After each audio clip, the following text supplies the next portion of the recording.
আরেকটি বিষয়, যারা প্রতিনিয়ত প্রতিদিন ফজরের নামাজ পড়তেছেন না, নামাজি হয়ে, হাদিস শরীফে রাসূলুল্লাহ সাল্লাল্লাহু আলাইহি ওয়াসাল্লাম তারা হচ্ছে পৃথিবীর সবচেয়ে বড় গাদ্দার। এটা কেন বলছে হাদিস শরীফে? ব্যাখ্যা শুনি। তারা বড় গাদ্দার কেন? যখন কোন সন্তান যখন বেয়াদব হয়, তখন তার মা বলে, তার বাবা বলে, বাবা এটা করিস না। তখন সন্তান বলে কি করবো, আমি ঘুমিয়ে গেছে, মোবাইল টিভি, বাবা মোবাইল টিভিও না আছে, ঘুমিয়ে যাও না তুমি, তোমার শরীর অবস্থা খারাপ না, করবো না আমি এটা, আমি মোবাইল টিপবো, উঠবো না। সন্তান এরকম বলে না? অনেক বেয়াদব সন্তান হলে, বেয়াদব সন্তান হলে বলে কি, বলে না আমি এটা করবো না। হ্যাঁ, আপনি ঘুমিয়ে গেছেন, মসজিদের মাকে মুয়াজ্জিন ডাক দিছে, এটা মুয়াজ্জিনের কথা নয়, এটা আল্লাহ পাক সুবহানাহু ওয়া তাআলার বাক্য আপনাকে শুনিয়েছে। আল্লাহু আকবার, আল্লাহ বড়, হাইয়া আলাস সালাহ, আসো কল্যাণের দিকে আসো, হাইয়া আলাল ফালাহ। যখন ডাকছে আপনি যখন উঠেন নাই, রাসূলুল্লাহ সাল্লাল্লাহু আলাইহি ওয়াসাল্লাম বলেছেন, যারা প্রতিদিন নিয়মিত বিনা কারণে জুমার নামাজ, ফজরের নামাজ পড়ে না, তারা হচ্ছে গাদ্দার। কেন? আল্লাহ তাদেরকে ডাক দিছে, তারা জানার পরেও শোনার পরেও আল্লাহর কথা ছাড়া শুনে নাই, আসে নাই, তাদেরকে গাদ্দার বলে হাদিস শরীফে। যারা নামাজ পড়ার পরে ফজরের নামাজ প্রতিদিন নিয়মিত পড়ে না, তাদেরকে গাদ্দার বলে হাদিস শরীফে ঘোষণা করা হয়েছে। সেজন্য আমি আমার নামাজি বন্ধুদেরকে বলবো, যারা নামাজ পড়েন, আপনার জন্য ফজরের নামাজটা হচ্ছে খুবই গুরুত্বপূর্ণ, খুবই ইম্পর্টেন্ট।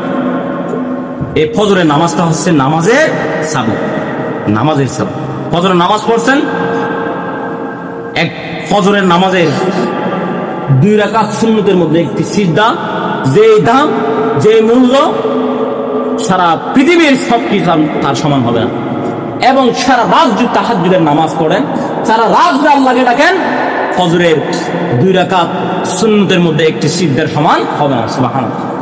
এত বেশি ইম্পর্টেন্ট, এত বেশি গুরুত্বপূর্ণ, এত বেশি মর্যাদা সম্পূর্ণ ফজরের নামাজ, আজকে আপনারা প্রতিনিয়ত নামাজি ব্যক্তিরা পড়তেছেন না। শুধুমাত্র ঘুমিয়ে আসি, আমি ঘুমতে উঠবো না।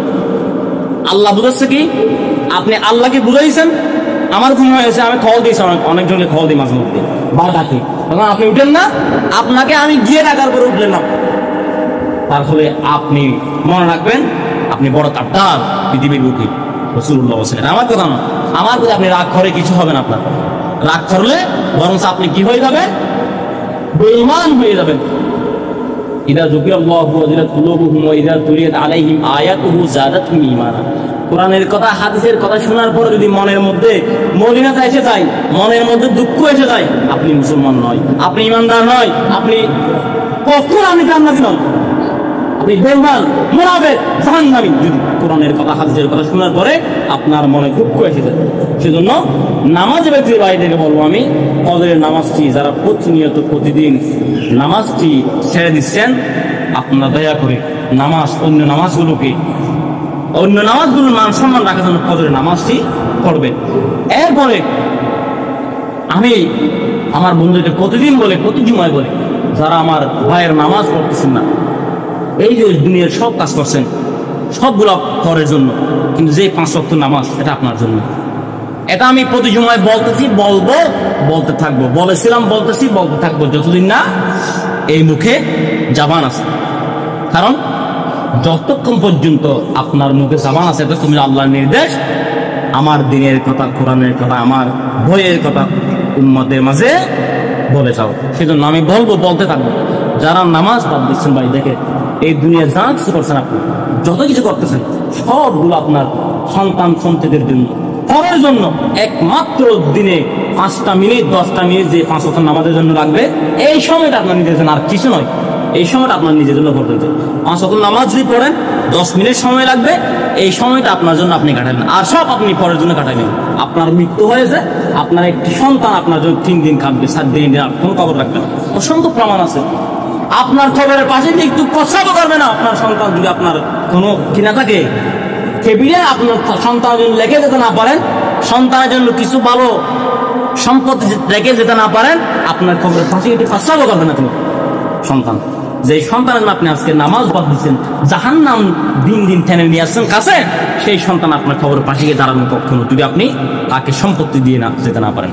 আর ওই সম্পত্তি বেশি দিয়ে গেলে তো আপনার নামে আসবে না, মারামারি শুরু হয়ে যাবে। তাতে কার জন্য আপনার নিজের জাহান্নাম টেনে নিচ্ছেন, নিজের সময়টা বরবাদ করছেন। 5 ওয়াক্ত নামাজ মানে আপনার জন্য। এই নামাজ ছাড়া কোনো মুসলমান থাকা যায় না। তারকু সালাতি বাইনাল কুফরি ওয়াল আবদ। নামাজ যার নাই তার জন্য দিন নাই, নামাজ যার নাই তার জন্য ধর্ম নাই, নামাজ যার নাই তার তিনি কোথায় তিনি নিজেও জানেন। রাসূলুল্লাহ হাদিস, বুখারী শরীফের হাদিস, তারকু সালাতি বাইনাল কুফরি ওয়াল আবদ। যিনি নামাজ পড়ে না তিনি মুসলমান নয়, যিনি নামাজ পড়ে না তিনি ধর্মে নাই, যিনি নামাজ পড়ে না তিনি কোথায় আছে তিনি নিজেও জানে না। কারণ তিনি আছে নামের মুসলমান, কিন্তু হিন্দুরা বলে আমি হিন্দু ধর্ম পালন করি, বৌদ্ধরা বলে আমি বৌদ্ধ ধর্ম পালন করি, খ্রিস্টান বলে আমি খ্রিস্ট ধর্ম পালন করি, কিন্তু মুসলমান আমি মুসলমান ধর্ম পালন করি। তাহলে আমি কি? রাসূলুল্লাহ বলেন, রাসূলুল্লাহ হাদিস, আমি আছি মুসলমানের মধ্যে, কিন্তু আমি কি? আমি জানি না, কারণ আমি ধর্ম পালন করি না। হিন্দুরা তো ধর্ম পালন করে প্রতিনিয়ত নির্দিষ্ট সময়। সেজন্য আমার প্রিয় ভাইয়েরা, প্রিয় মুরব্বীরা, বন্ধুরা, দয়া করে আল্লাহর ওয়াস্তে নিজের সময় বরবাদ দিয়ে জাহান্নামকে কাছে টানিয়েন না। আল্লাহ পাক সুবহানাহু ওয়া তাআলা আমাদেরকে আল্লাহকে ডেকে আল্লাহর ভয় হৃদয়ের মধ্যে এনে নবীকে ভালোবেসে আউলিয়া কেরামের ফাতরা থেকে মা বাবার খেদমত করে মানব সেবা করে সেই মহান রব্বুল আলামিন আরশের মাকাম পর্যন্ত পৌঁছাতে তৌফিক দান করুন, আমিন। একটি কথা একজন জিজ্ঞেস করছিল, বলার সময় নাই, এই আগামী বলবো ইনশাআল্লাহ। আল্লাহ আমাদেরকে সব বুঝে আল্লাহকে বোঝার তৌফিক দান করুন, আমিন। আসসালামু আলাইকুম। পড়েন নাই, শুনুন, পড়েন।